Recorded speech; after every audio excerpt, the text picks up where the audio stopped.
Hello, and welcome to Filmmates. I'm Lief. And I'm JJ. Here at Filmmates, we make use of both our film degrees and our real-life industry experience to analyze popular movies and shows on a more technical level. This week, we're taking a look at Mean Girls. Ooh boy, Mean Girls. Yeah. So, what was the first time you watched that movie? I think I was probably in middle school, I want to say. Yeah. I feel like I was definitely, pretty young, and I didn't get all the jokes. Yeah, here's the thing. The first time I watched Mean Girls, I was late. I was late on the uptake. I didn't watch it until I was in high school. Okay. Until I was, maybe a junior in high school. I was really late on a lot of pop culture. Mm-hmm. I didn't get into My Chemical Romance until I was in high school either, even though everybody our age was getting into it in middle school. Yeah. I'm really low, really slow. I think I actually watched Mean Girls with, older cousins, and so they knew all the jokes and would laugh at things that I just didn't get, and I was like, oh. Yeah, now, I watched Mean Girls with my best friend in the room. We took a break from watching the original Avengers movie. We were big Marvel heads in high school, and we watched the original Avengers movie maybe 10, 20 times in her little room together, and we took a break from that very, very briefly to watch Mean Girls. I remember it being very funny when I watched it. I really enjoyed it. Yeah, and here's my thing, I remember it being really funny, but I didn't really remember, and I remember some jokes, and I specifically remember specific scenes, but I don't remember everything. Yeah. I remember the lines more than I do the visuals, which there's a good reason for that. Yeah. Woo, boy! Okay, so for context, Mean Girls is probably the lowest budget thing we have covered so far. It's got a budget that's lower even so than,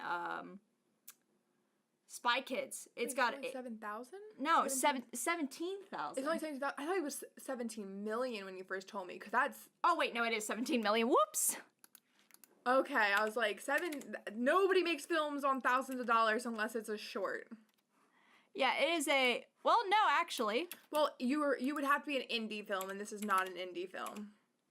No, it isn't. It is definitely not an indie film. Mean Girls only has a budget of 17 million. That's nothing. That's nothing. Yeah, the only person making movies for less right now is Robert Rodriguez. And M. Night Shyamalan. Robert Rodriguez literally just made a $7,000 film. Well, that's amazing. M. Night Shyamalan is making $1,000 films right now, but he's also using mostly unpaid interns. Wait. What movie has M. Night Shyamalan made lately that's only $1,000? The movie he did in the forest with the grandparents' house. That was only $1,000? No, 1 million. Oh, okay. I was gonna say, there's no way that movie was only $1,000. Yeah, he's doing this whole 1 million out of his own pocket thing right now. Of course. And honestly, his out-of-studio work is better than his own studio work right now. That is true. So as a result of this having such a small budget, that causes problems. It means that you don't have as much time. It means you don't have as much resources. And it's very clear that the lack of budget came out in the time because the cast and the crew are like the cast and crew of a normal-sized film of this nature. A lot of these actors actually normally do films for $1 million a picture. Yeah, or a $250,000 a picture type deals. Well, you have to keep in mind though, some of these actors got their careers started. But there's also bigger names like Tina Fey. The principal was a bigger name. I forget oh my gosh, I can't remember his name for some reason, but I know he was in a lot of big things. Let's see, Tim Meadows. Oh my gosh, Tim Meadows. Yeah, he's pretty huge. Rachel McAdams was pretty big already at that point.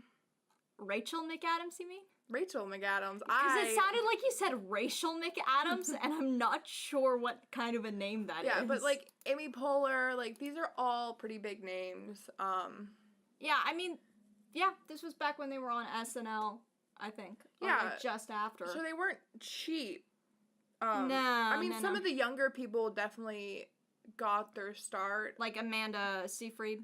Yeah, and Lindsay Lohan this was kind of the beginning of her career. I mean, she might have been a little bit more than, she definitely cost more than Amanda Seyfried because she was already did shoot Freaky Friday. It didn't come out yet when they shot this, and she already shot obviously The Parent Trap. No, I think it had come out. It's just that when they casted her originally. I wouldn't be shocked if they started shooting reading. though. Yeah, they probably did. But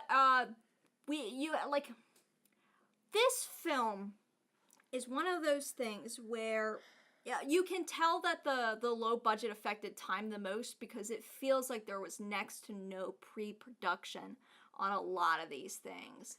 Like, production design had issues, lighting and cinematography had a lot of issues.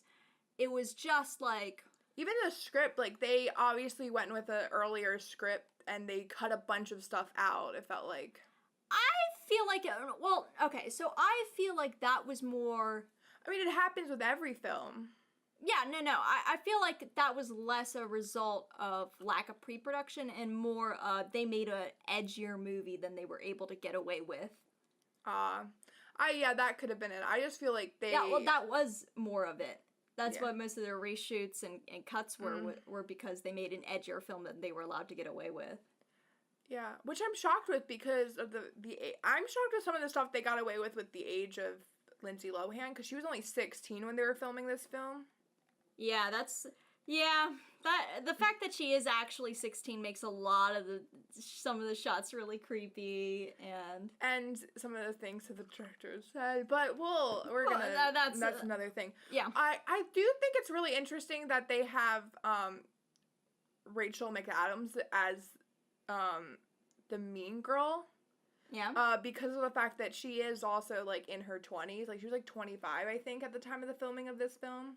Whereas, like, everybody else was, like, most of the the teenagers were played by actual teens or people in their, like... Yeah, and I think that's because she was one of the last people that they cast, because originally they had Lindsay Lohan as Regina George.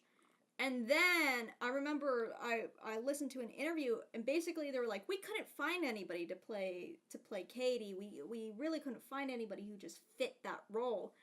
And we were like, and the director was like, well, he already worked with Lindsay Lohan on Freaky Friday, and he knew, what she could do. And he was like, oh, let's have her play Katie Heron instead, and find somebody else for Regina George. Yeah. I'm really glad they did that, because I honestly don't think that Lindsay Lohan at that time could have pulled it off. I mean, I think she could have. I just don't think she plays Caddy mean as well as she plays the girl next door. Like, she even has the look and the feel of a girl next door type character. The archetype. And I think that they were kind of going with what the archetype was. Yeah. Whereas Rachel McAdams feels like a mean girl. Yeah. And so do, like, the other girls that her friends, Amanda Seyfried, and, who's the other one played by? Gretchen Wieners is played by Lacey Chabert? I don't know, but they all feel like they would be in that clique. They all fit, and I feel like... Yeah. I feel like... I don't feel like I could even imagine Lindsay Lohan being Regina George. Also, they wouldn't have been able, like, they put her, like, I also feel like I would be uncomfortable with the fact that if she played Regina George, because they put Regina George in a lot of sexual situations. Yeah. That I feel like would be just very uncomfortable to have an actual teenager playing, and I think that might and I actually don't think they could have gotten away with it. Yeah, because she was almost nude in the scene where she almost gets walked in on. She's in her underwear and bra. No, she isn't. Yes, she is. No, she is not. Mm-hmm. She definitely is not. Hold on, let me pull up that scene. No, it's before this. She almost gets caught. Oh, you're talking about a different scene. You're talking about... What scene did you think I was talking about? I thought you were talking about the scene where Amy Poehler comes in and is like, No, Do you want any condoms? I'm talking about the scene where her and that guy are about to hook up in that room, and then Aaron Samuels almost opens the door, but then he walks in on just him, like, looking nude for some reason. It's a really awkward scene. There we go. Yep. See? Oh, yeah, you're right. Yep, she is in her... She's in a bra and her skirt. And, I mean, you see younger actors... Actually, no, you don't really see younger actors in even bikinis that much. Yeah, you're right. They're normally, when you get, like, a teenager in a bikini, they're actually played by, like, 20 to 30-year-olds. Yeah. Okay, so, like, on a technical angle, this film has a lot of problems. There are some good bits, but mostly not great bits. And you can really tell that it is a result of a lack of pre-production and a lack of budget in a lot of places. One of those places is production design, which has some mixed... It's a mixed bag. Yeah, like, here's the thing. I think that the school looks like a school. The production, like, the... Because it is a school. The projection room looks like a projection room. It's really hard to mess up a school most of the time because they're normally already built sets for because they're a school. A school is a school. So, like, it's hard to fuck that up. Yeah, a lot of their sets are like that. The mall, it's a mall. It's a mall. They basically shoot inside of a body shop. Yeah. A body shop is a body shop, and, like, not, like, an auto body shop, like the skincare brand, the body shop. Basically, they shoot it in, like, a store that looks generally like that. It's probably, like, an off-brand of that kind of store. And I guarantee you the stuff that they're stocking is stuff that was just already there. Definitely. I think that they shot this in a mall. They closed the mall for the day. Could have been for the night. Yeah, they could have lit it and done it at night. That would have made the most sense. Yep. I mean, even Mallrats was shot in a mall, and that was really low budget too. Yep. So, like, they got a mall. They probably just got it out of the fact that also, like, Tina Fey was a pretty big name, and got some favors. Got from promo, basically. Yep. And then, but the sets that really lacked, I think, were the houses. Yeah. So, Regina George's, I think, is the worst. Like, it's a really obviously nice house. And I think the issue with some of the houses was the fact that they, were borrowing the house. They might have knew the person who owned it, and they couldn't move around much because they wouldn't let them. And so they just put things over top of things. They might have let them take stuff down from the walls, but I don't think they let them do too much. Yeah, like Regina George's room is the most obvious with this. Like, the drapes on the windows are not ones that Regina George would have ever used. The patio furniture on the patio behind her, behind her room didn't make sense. It just felt like it was like somebody's master bedroom, and they just added some extra stuff. Or it might have been even, like, if it was a really nice house, it might have just been a guest bedroom. But it was a really... No, I definitely think it was a master bedroom. I do, because there's that bathroom that's off of it that's really opulent. But yeah, so, like, they kind of, I think, just, like, threw things over top of things and then put up posters on the wall.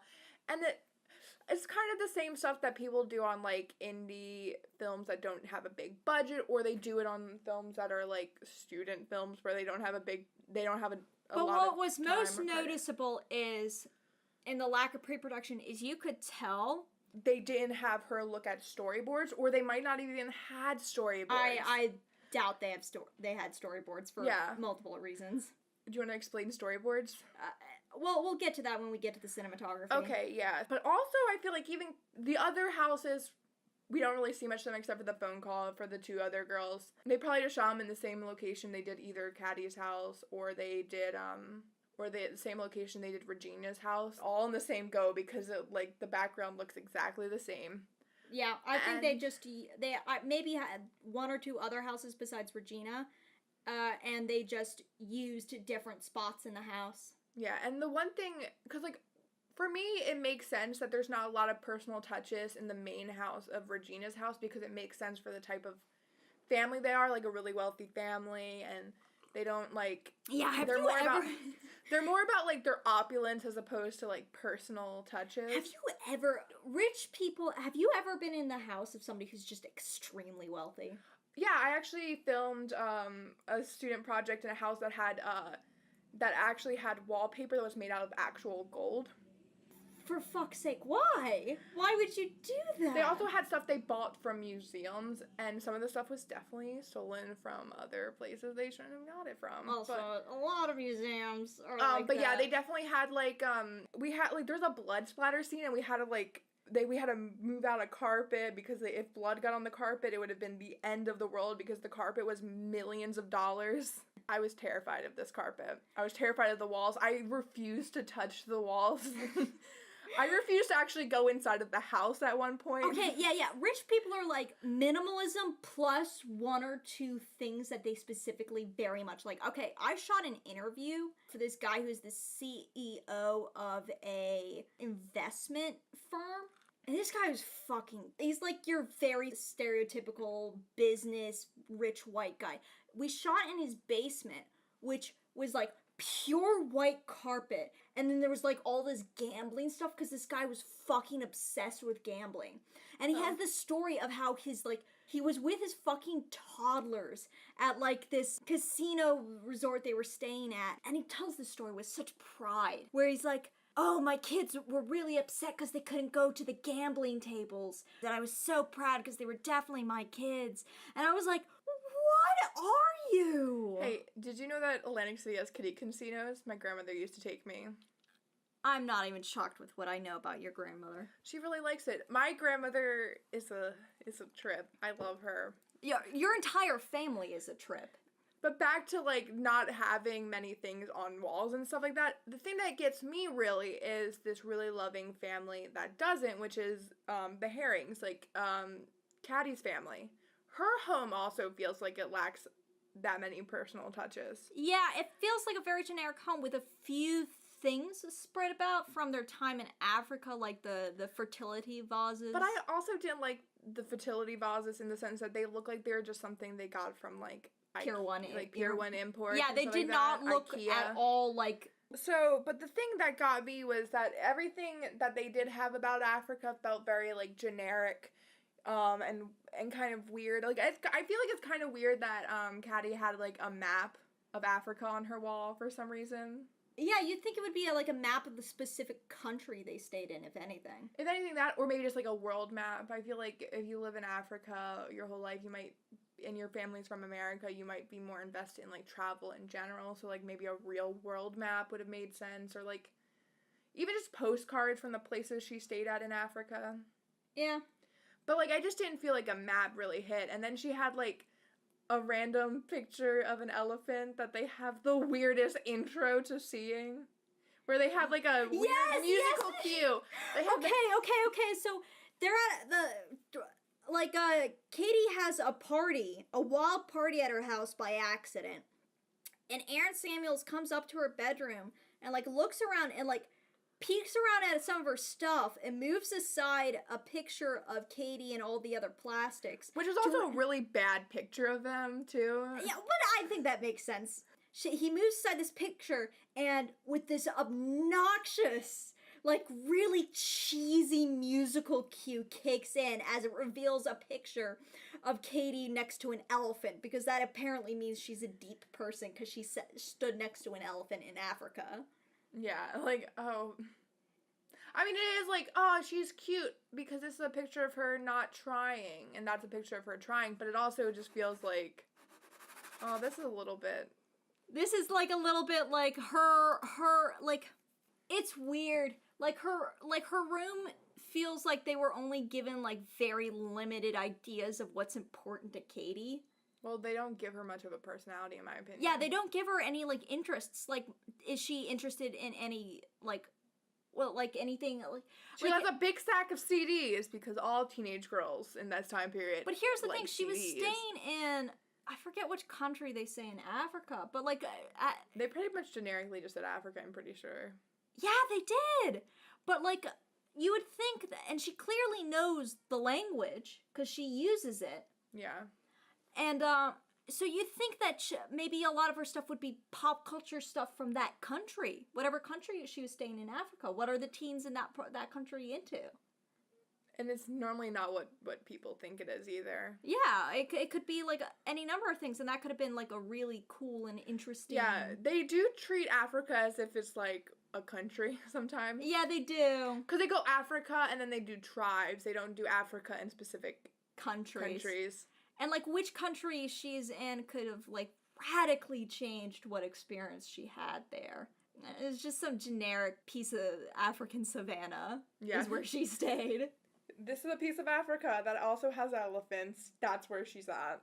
Yeah. That's all we know. But there's also just, like, a lack of, like, really any depth to her character. Yeah. And she likes math. She likes math. She's smart. But we don't really know what her goals in life are or what she wants. So, like, That's one thing that the sequel actually does, where they have, like, they explore the fact that... You watched the fucking sequel? I watched them with my niece. Okay. It wasn't out of my own volition. I watched it with somebody who wanted to see it. But yeah, they actually did something where they were like, she's really into wood shop and she wants to go into, like, kind of like electrician stuff because she wants to, like, because she made, like, clocks and stuff. Like, Regina feels like a more developed character in that sense than Kitty, because she clearly has certain interests. I mean, almost all of them do. Yeah. More than her, which is weird because she's the main character. Like, Janice has art. Yeah, or Damien has singing. The mathlete guy. And he also is, like, in charge of, like, he also does a lot of stuff with the culture club and things like that. Yeah, the mathletes guy has, like, he's big into hip-hop. And he likes math. And he likes math, and he's... The one girl can tell the news with her boobs that she really can't.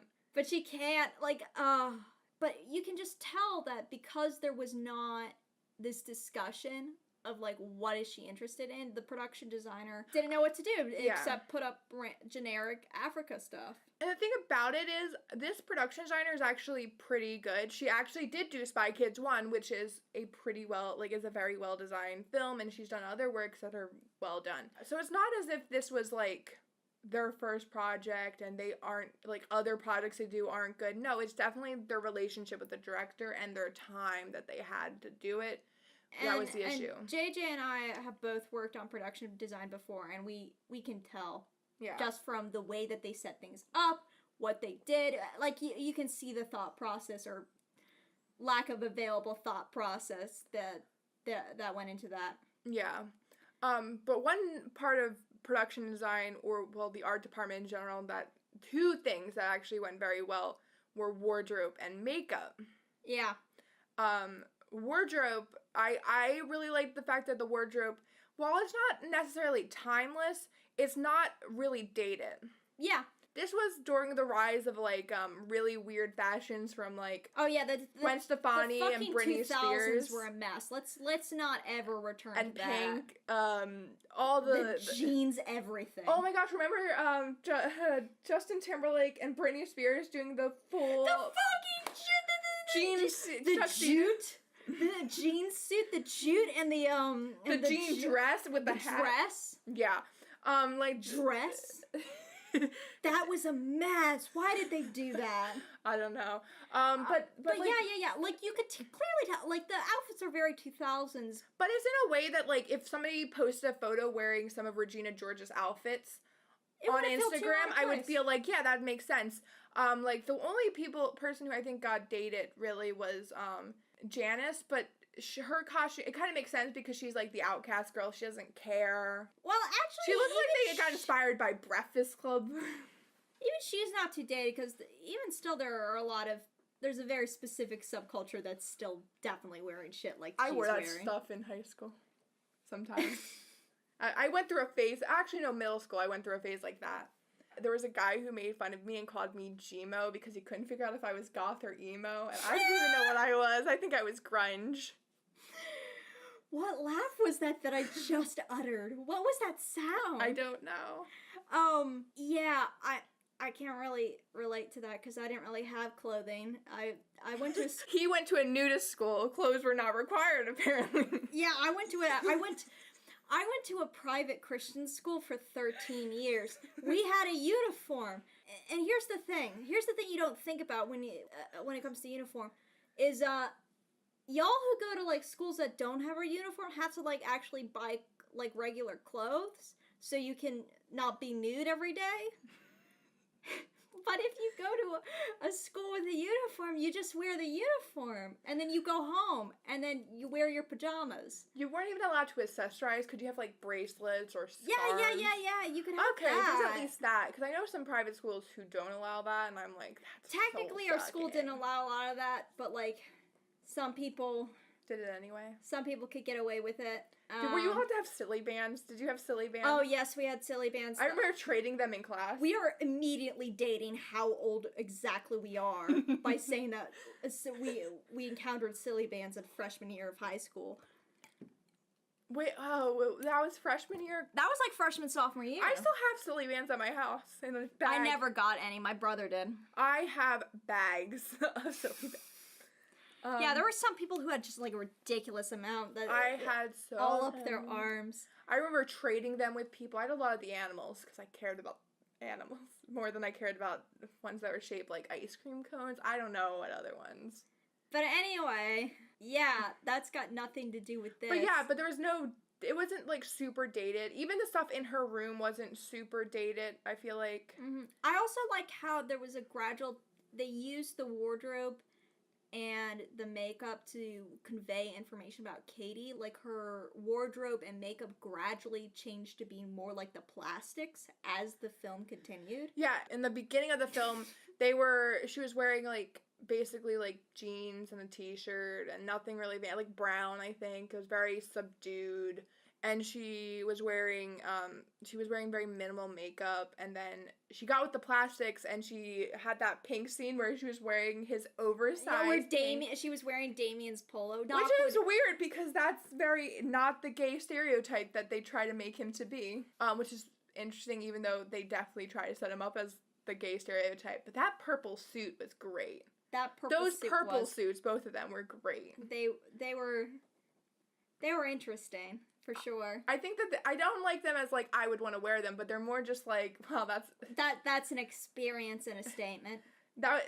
It's not as fun as the fact that the one girl had a K backwards on her chest, but, you know. That was so fucking funny that she just did that. Yeah. She's, but it was pretty great. And then I also liked how at the end of the film, she sort of adopted a look that was kind of in the middle. Yeah, like, she definitely, like, she learned how to do makeup. Because, like, here's the one thing I really, really liked. When she first started wearing makeup with the plastics, it was slightly overdone, in my opinion. Mm-hmm. And, like, it wasn't as good. And then when she started learning from the plastics, it got, like, makeup artist quality makeup on her. Yeah. And her hair was always done. Like, it went from being, like, straight ironed every day to being curled and styled very nicely. And, even her clothes, like, there's a progression of, like, her getting clothes and also wearing less and less. Yeah. Like, she went from wearing, like, the oversized to, like, wearing jeans and a nice shirt to wearing, like, skirts. And, like, really nice skirts, like, frilly, cute, baby blue and pink skirts and stuff like that. And then at the end, she was wearing, like, basically, she was wearing what she was wearing in the middle. She was wearing, like, a nice shirt and a pair of jeans. Yeah. Which fit. Yeah. And also, but here's the interesting. Regina looked like Caddy did in the beginning at the end. Yeah. And I thought that was also interesting, even though the fact that whole storyline didn't make sense to me, for other reasons. Yeah. But I do think that was interesting. Yeah. They also did other things with, like, makeup and, like, definitely stuff that's, like, production design-wise that were good. Like, remember the boobs? So the fake boobs look really fake, which is obvious. Like, on Amy Poehler. Yeah, so it's supposed to be obvious because they literally tell us that's going to be obvious. And the dog bites it because they put a wiener. Yeah, like Amy Poehler literally pinned a piece of cocktail wiener to, like, the fake tit or something. And now that I know it, when I went back to watch that scene, I could see the piece of cocktail wiener that she had pinned, like, underneath the shirt just to get the chihuahua to gnaw at it. Yeah, and I also, that's just fun and funny, and I think that works for the bit comedy. The one thing that I really didn't like about the costuming was Regina George's fake butt. Yeah, that was really weird. When she's starting to gain weight and she gets a fat ass. She also like gets a little bit of pudge. They put like one of those pregnancy bellies on her that's like early pregnancy. But that one doesn't like look weird and bad. But the butt, like, you can tell that it's really, really fake. Yeah, you can like see the outlines on the padding. And so I was just like, oh. That's unfortunate. It's not believable at all. Yeah. But there's not much else to say about it. Yeah. And it's good, and that's just one of the very bad things. Alright, so then that leads us into lighting and cinematography, which were, you could tell. Actually, wait a minute, go back. Wait, what? There was one set that was actually really good. What? I really liked the basement set. I think that was just somebody's basement. Yeah, but I just really liked it. Yeah, I thought it looked like what I would imagine Janice and Damien just hanging out in. I actually think it was a garage. It might have been. I think it was a garage that had things piled into it, and I think that was a combination of set dressing and also that's just what somebody's garage looked like. I liked it, and I feel like it fit who their characters were. I liked the television they used for it. Like, that was my favorite, I think, out of everything. Yeah, I think that was a nice bit of detail. We barely ever see it, but I still like it. Yeah. And I like Janice Ian's art. Yeah, I did like her art because I thought it looked like good for a high schooler.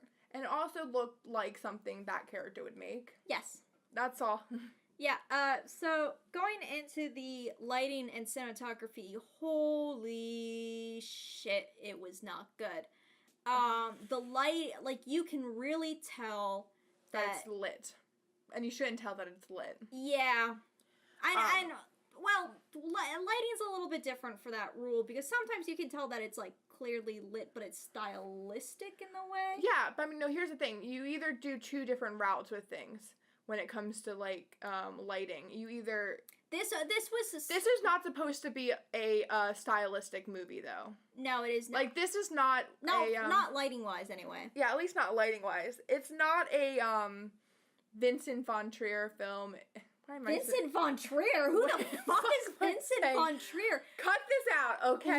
You mean Lars von Trier? I'm putting two different people together. Lars von Trier or a, it's not a Taika Waititi. It's not a Von Trier film. It's not of these films. It's set in a high school.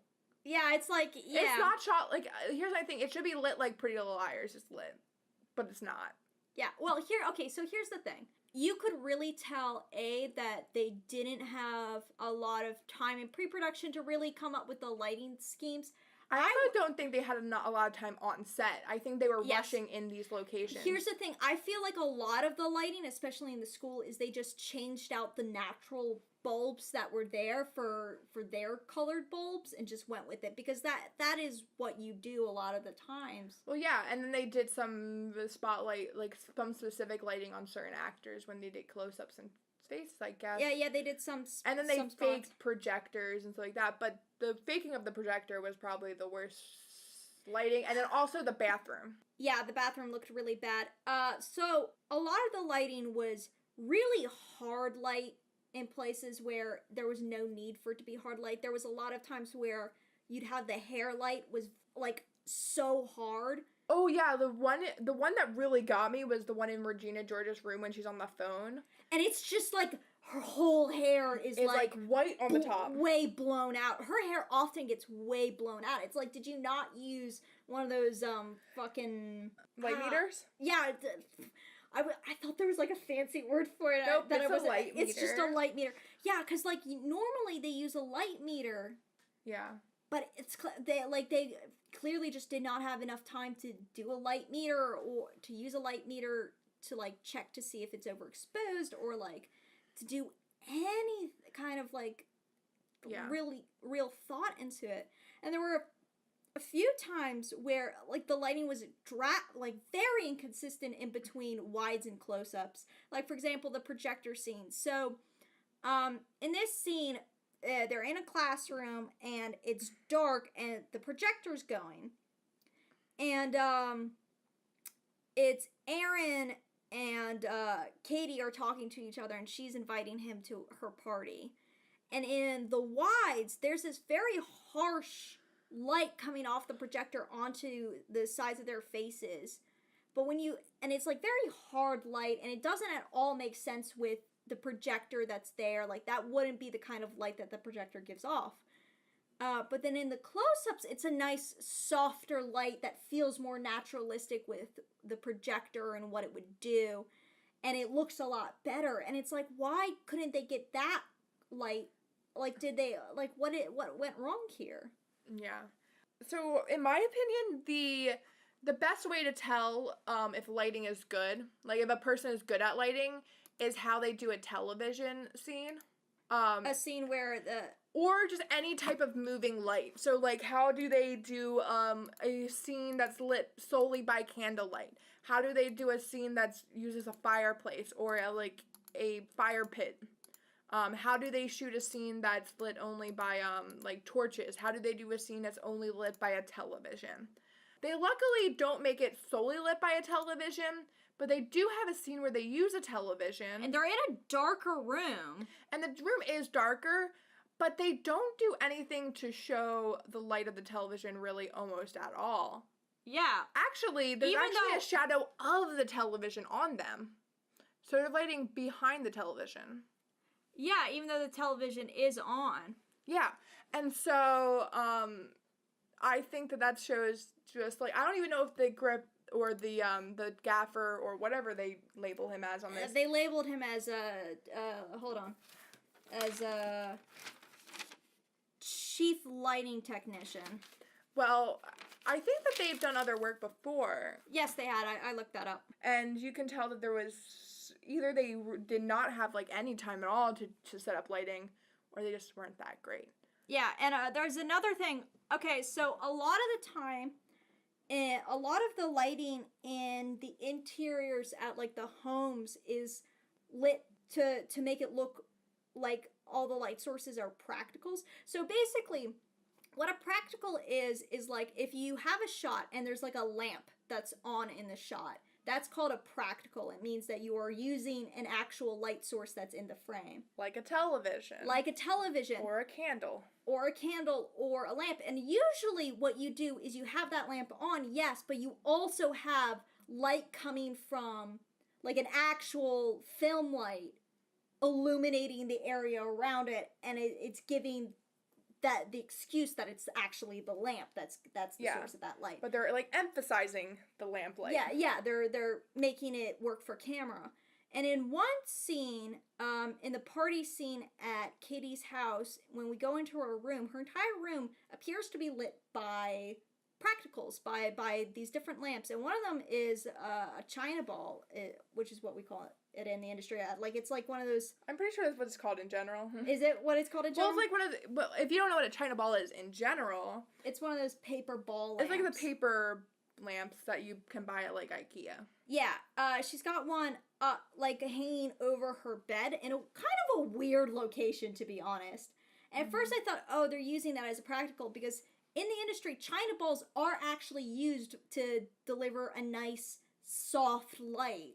That's like an omni light. It's used a lot in indie films and student films, especially since it's so much cheaper than actually getting other lights. It's cheap, it's easy, and it just gives you a nice, soft light. Mm-hmm. And so that's what I thought that they were doing, and they were just disguising it as, like, just a piece of decoration that she had in her room. But then I saw that there was this hard shadow of the China ball behind it on the wall, and I was like, what? What is going on here? So they're not even using it as a light, really. Yeah, because, like, they're, like, in real life, it wouldn't have that shadow because it would be the light source on the wall. Most of the lighting doesn't... There's no logical conclusion of where the light is actually coming from all the time. Like, yeah, there's no known source. Strange. And, like, there's some place where you feel like it should be coming from a window, but it's not coming from a window. Or it doesn't make sense where it's coming from a window. And there was a couple of times where I even thought I could, like, in reflections, I thought I spotted in the same party scene at Katie's house, Mm-hmm. I thought I spotted a softbox in the reflections. It was definitely a light source, but I couldn't tell exactly what it was. A softbox is something that they put over lights to like a cinema light to make it slightly less To make it a softer light. Yeah. So it's not so harsh. Yeah. The scene, I think, the one location that always looked bad, though, was the bathroom with lighting. Yeah, because it was so inconsistent. Sometimes it would be lit from one side. Yeah. Sometimes it would be lit from a different side. It depended that happened on the also scene. in Janice's work, too. But I think that the issue with the bathroom is that it's so harsh and unnecessarily harsh lighting.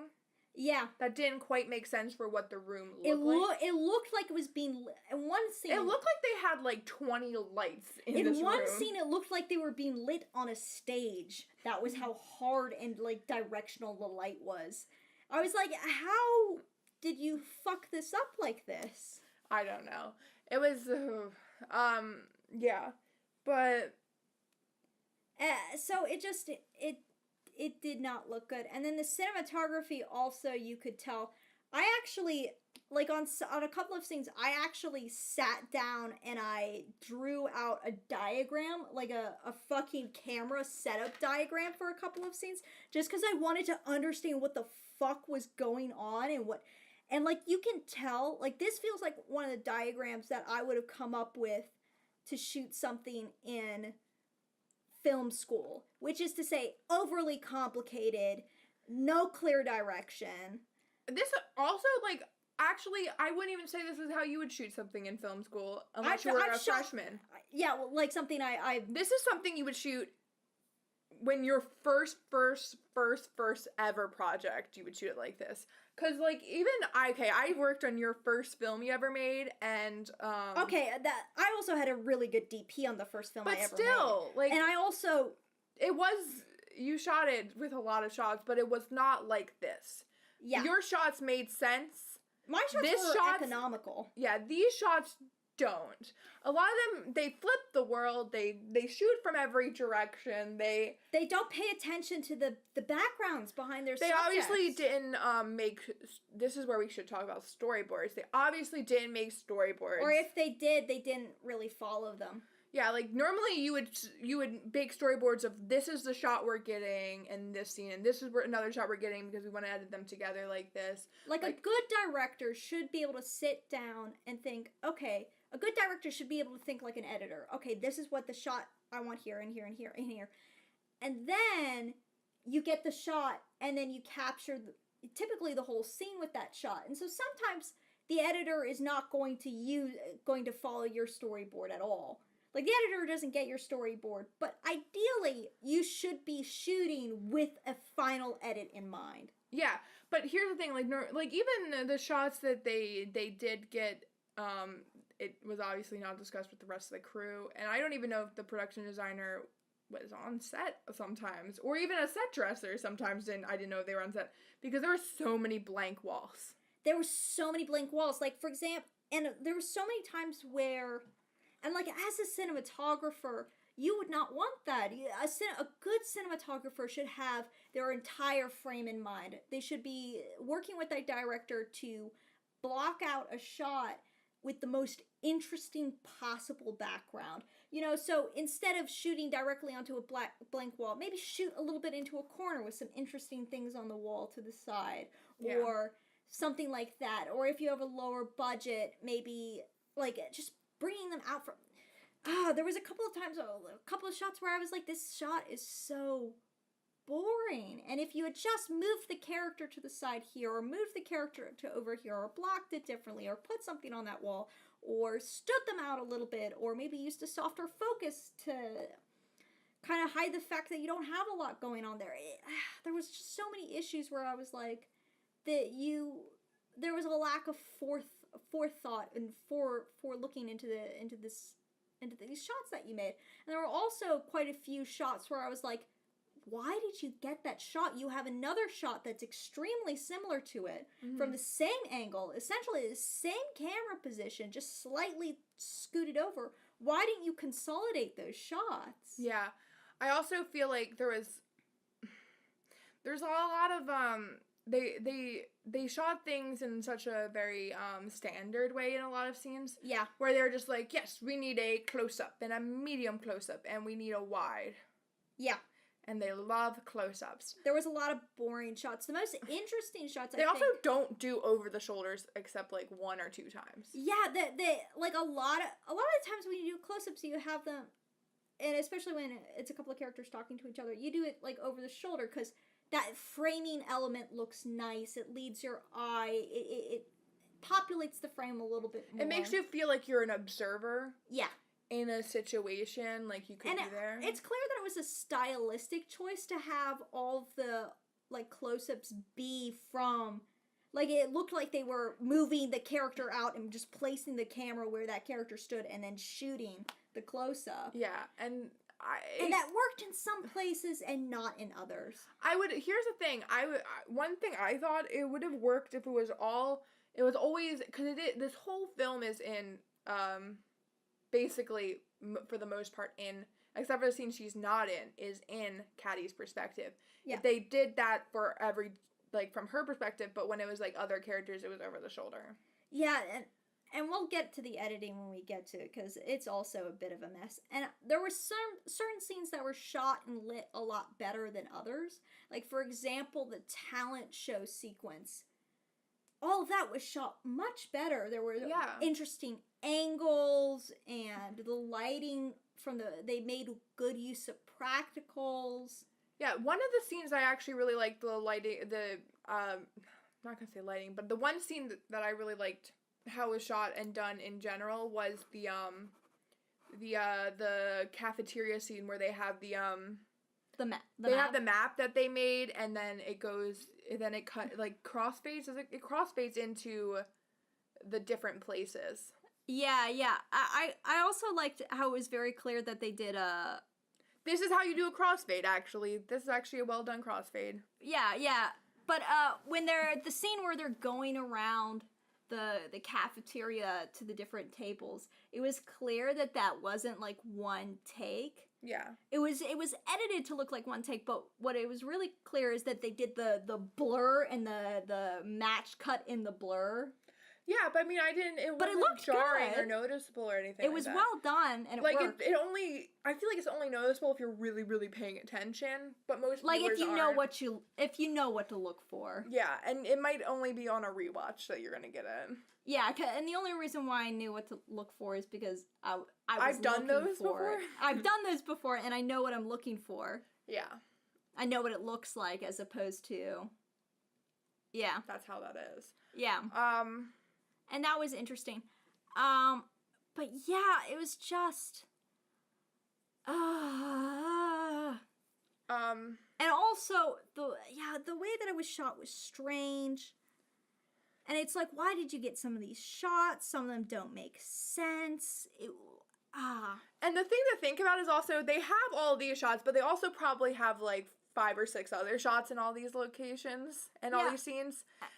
Unless they used every shot they got. Which I highly doubt. I've worked on projects where we shoot like we shoot 20 different types of shots and we used maybe 5. A dialogue scene, you normally shoot like a medium, a close-up, a wide, a couple of creative shots because, we're pretentious. Yeah. Everybody wants to put something on a dolly or a Steadicam. Everybody wants to fucking use that Steadicam. Yeah. Anyway, there were a few shots that I liked. For example, in the party confession scene, they put the close-up on Aaron and on Katie. It's on a slight Dutch tilt.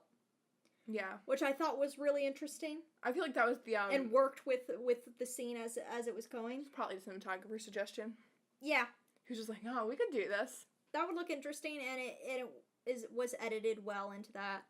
And it really helped emphasize sort of the Katie's whole thing coming undone in that moment. Yeah, the scene with the prom scene wasn't badly shot. It was kind of just generic. Yeah.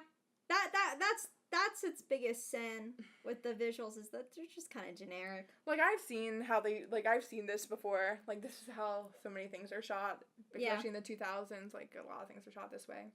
Okay, so that's the end of part 1 of our Mean Girls review. Just a quick bit of housekeeping. We are doing a rate and review sweepstakes on iTunes. Basically, you leave a rating and a review on iTunes, and then you get entered into a random drawing, and the winner of that random drawing gets to pick what we cover in a future episode.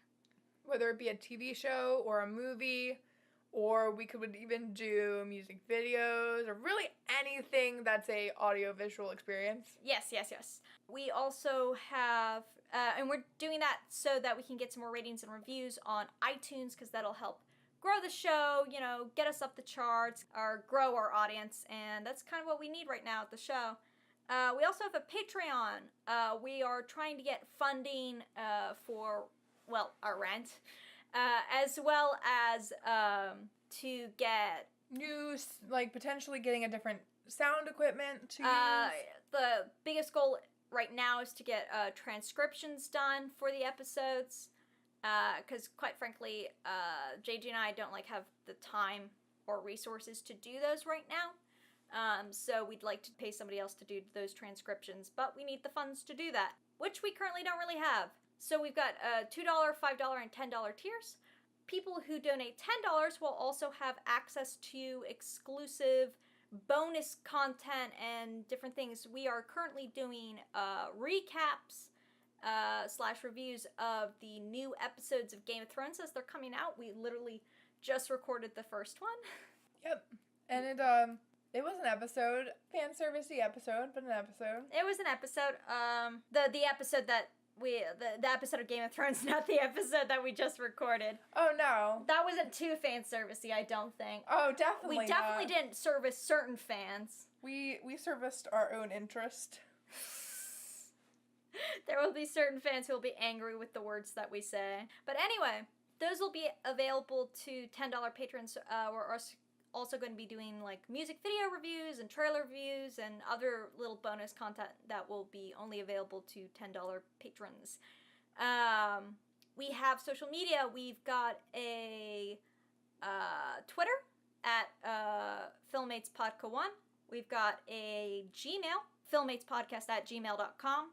So you can send us in questions, feedback, suggestions for things to cover, etc., etc., etc. And we also have a Tumblr. Or follow us on Twitter or Tumblr if you want to get updates of the episodes and other fun little tidbits that we might talk about. We also have a YouTube where we're posting the full episodes on.